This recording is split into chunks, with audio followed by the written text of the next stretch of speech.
15 जनवरी 1863 का आपका जन्म हुआ। सारे शास्त्रों को आप पहचानते हैं। नेशनल यूथ डे के रूप में मनाया जाता है वैसे इनके जन्मदिन को। खड़ा होकर के आज पावरफुल वीडियो देने वाला हूं आपको। वेद, उपनिषद, भगवद गीता, रामायण, महाभारत, पुराण सब याद था, कंठस्थ था इनको। रामकृष्ण मिशन की इन्होंने स्थापना करी सोशल सर्विस के लिए। स्वामी विवेकानंद आपको मालूम है जमशेदजी टाटा के गुरु थे। कुछ ऐसी कहानियां बताऊंगा आज आपको। स्वामी विवेकानंद साहित्य आज श्रील प्रभुपाद के बाद उन्होंने इस्कॉन की स्थापना करी, उन्होंने पूरे विश्व में भगवद गीता लिखी है।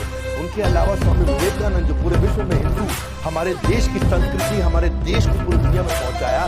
स्वामी विवेकानंद माता पिता बचपन से शुरू करते हैं ना, माता पिता उन्हें बोलते रहे इतना खेलता रहे, इतना शैतान है, नरेन नरेन नरेन नरेन। और ये क्या चंपा का पेड़ इनके घर के आंगन में हुआ करता था, उस पर टहनी थोड़ी कमजोर थी, ये उस पर लटकते थे। समझाए तो मानते नहीं थे, सारे दोस्त इनके उस पर लटकते थे। तो एक दिन पिताजी ने बुलाया, बोला कुछ चाल चलता। उन्होंने बुलाया, नरेन इधर आओ, सारे दोस्तों को बुलाया। बोला ये चंपा के पेड़ पे ना एक भूत पिशाच है, और अगर कोई यहाँ पे इसकी दादी को तोड़ेगा तो वो अपनी गर्दन को तोड़ेगा, दादी को तोड़ेगा वो गर्दन को तोड़ेगा, दादी को तोड़ेगा वो गर्दन को तोड़ेगा। सारे बच्चे अरे चंपा के पेड़ में भूत है, डाली को तोड़ेगा वो गर्दन को मोड़ेगा। घबरा गए, सब भाग गए। नरेन या देखिए स्वामी विवेकानंद अगले दिन जाके फिर खेलने लगे।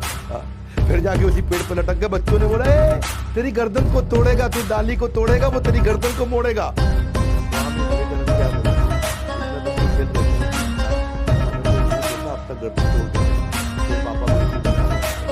इतने एक्स्ट्राऑर्डिनरी एथिक्स थे इनके कि एक दफा तो रामकृष्ण परमहंस जो अपने गुरु थे उन्होंने कहा कि उनको इन सारे शिष्यों को, सारे बच्चों को बोला कि अपने सबको एक मुट्ठी चावल चोरी करके लाना, तो शर्त ये कि उन्हें देख ना ले। अगले दिन सारे बच्चे एक मुट्ठी चावल कोई देख ना ले चोरी करके ले आए। स्वामी विवेकानंद खाली हाथ। उन्होंने कहा भाई तुम खाली हाथ क्यों आए? बोले गुरुजी आपने कहा था मुट्ठी चावल तब चोरी करना जब कोई देखे नहीं, पर मैं देख रहा था कि भगवान तो मुझे हर समय हर जगह से देख रहे हैं, क्योंकि वो सर्वव्यापी बड़े केयरिंग, कंसर्न और कंपैशनेट थे। स्वामी विवेकानंद का पिता का जब देहांत हो गया, उनका फाइनेंशियल बैकबोन पूरी तरह से टूट गया, परिवार पूरी तरह से टूट गया, गरीबी में डूब गए थे। पिता के देहांत पे इतनी गरीबी हो गई थी, पर कई बार घर में खाने के लिए जब बहुत थोड़ा होता था तो ये घर आकर के झूठ बोलते थे कि मैं तो आज किसी भोज पे गया था, मेरे को इतना पकवान खिलाया मम्मी, मजा आ गया। और माँ को बोलते थे आप खा लो ये खाना, और कई कई दिन तक घर पे खाते थे क्योंकि सबका इनका ना बचपन से ही मन के अंदर ये फीलिंग थी कि मुझे सब कुछ सेवा करना है। इनका फोकस बड़ा फैल्कन लाइक था।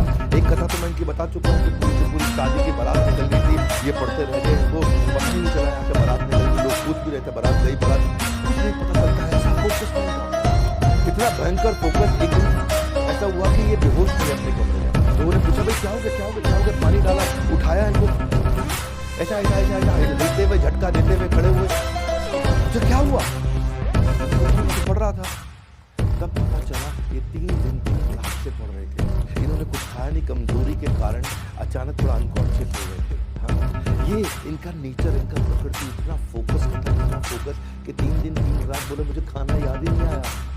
तो उनको बाहर किसी ने बताया कि आज क्या तारीख है, उनको पता चला तारीख 3 दिन आगे निकल चुकी थी। कई किताबें पढ़ते चले गए। उत्कृष्ट जागृत प्राप्त